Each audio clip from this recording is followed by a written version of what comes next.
Take one, marker. You can be looking at the sideline of your favorite game, looking at the red carpet for an upcoming award show. A lot of times you do see what's on a celebrity wrist.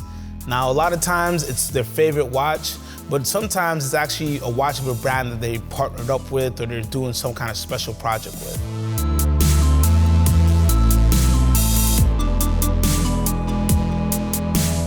A brand ambassador is somebody who's working with a watch brand and they either really like that watch very much. In the case of Sylvester Stallone and Panerai, where like an organic relationship formed, or it might be a situation where brands seek them out and liked what they personified or their themes and they feel like aligns with their watch brand as well. And the brand might go out and hire that person to represent the brand, and that could be just a sporting events, or it could be in everyday life. A great example of this is Richard Mille and Rafael Nadal. You see, he wears that watch when he practices, he wears it when he plays, he probably even wears it when he showers. And that's to the testament of not only Rafael Nadal in wanting to keep everything the same no matter what he does, but a testament in that Richard Mille watch being so light on the wrist that it disappears, and somebody who's a hardcore tennis player can practice with it, sleep with it, and play with it, and it doesn't affect their day-to-day.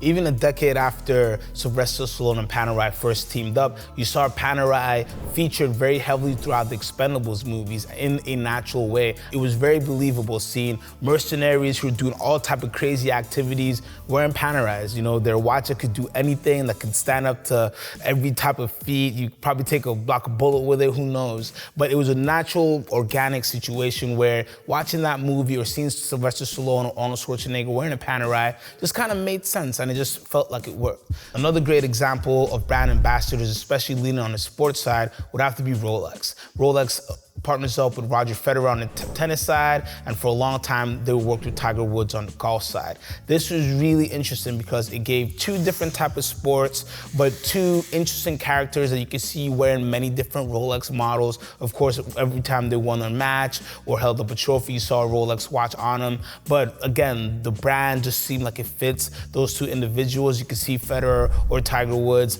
wearing a Rolex out and about in their natural landscape. So it was another situation where the brands work really, really well. A brand that really has a lot of fun with their brand ambassadors and to me really does the most exciting job has to be TAG Heuer. They really push the envelope with everything. The range of brand ambassadors that they have is amazing. You go from Cristiano Ronaldo to Cara Delevingne, Leonardo DiCaprio in the past, and then now you end up with Alec Monopoly, going from film to sports to art to modeling and everything in between there.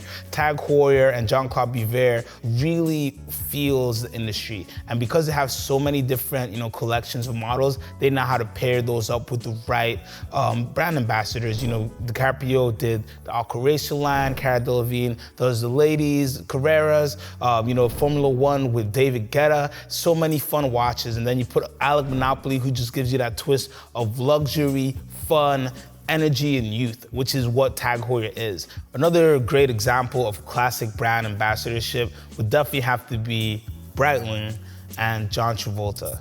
John Travolta, as we all know, is a world-renowned actor, been in so many movies, but he's also a pilot.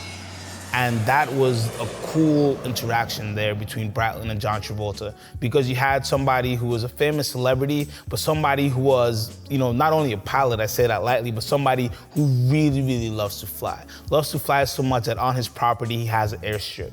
That is the Breitling collector, right? Somebody who has a passion for flying, who likes to touch the sky, wants something reliable and a real instrument for professional. And the Breitling-John Travolta partnership, to me, again, another example of a great organic partnership that's not Breitling reaching, it's not John Travolta reaching, but two brands, a person and a brand that really makes complete sense with each other. So on the higher end of the spectrum, I think Audemars Piguet does a really great job with selecting and using brand ambassadors. ambassadors.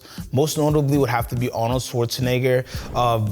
The Schwarzenegger pieces were so interesting because they were a different case size than what they were using at the time. Now you'd say, oh, it's the 44 to 48 millimeters, but back then they really made nothing like it. It was completely different in the offshores and many different versions. So it was really rugged luxury, something that you could see Arnold wearing every day, whether it be to a nice event or if he had to, do a little action, he could pull it off. Most recently, they're using LeBron James and also Serena Williams in their partnerships.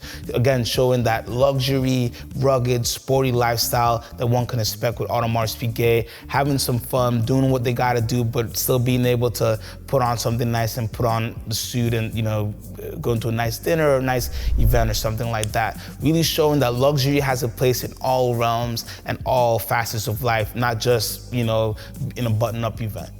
When Jay-Z said new watch alert, Hublot, he really put the industry on alert for a rising giant that was about to come out of the mist. Partnered up with great sports figures like Usain Bolt, Maradona, Pele, and artists such as Jay-Z for the Sean Carter line, Hublot shows that not only can somebody be an ambassador, but their essence can be reflected through a watch. Hublot being the art of fusion, and they have so many different models, really have fun with the different limited editions they do for their ambassadors. The Sean Carter line by Jay-Z is a great example for this. It was, kind of the beginning of when the classic fusion pieces came out with the Sean Carter emblem right there in the middle, something different than what Hublot produces on a regular basis, and really was more in the identity lane of what Jay-Z or Sean Carter would like to wear on every day. You take it even deeper, you go to the Depeche Mode watch they did that had kind of those reverse pyramids on top of the watch as well, showing again that the brand wants to partner up with somebody not to just get their celebrity or their reach, but also to create a special moment and a special piece that outlives them both and goes on with watches forever. A great use of brand ambassadors and marketing from that brand. Hublot's core, values definitely have to be extreme success and lifestyle, and that's what they promote. I mean, look at their partnerships with WBC and Floyd Mayweather and the watches they made for him.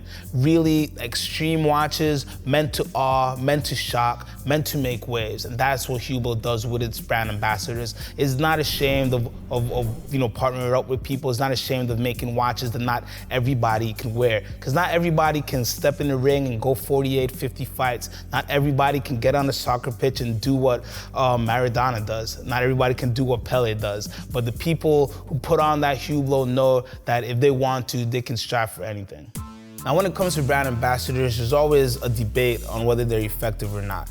And to me, it really comes down to the execution. Not to necessarily have somebody advertising your product, but to show a potential customer or client what they could expect out of their watch and what type of lifestyle they think that watch can go with. And that's the true point of a brand ambassador.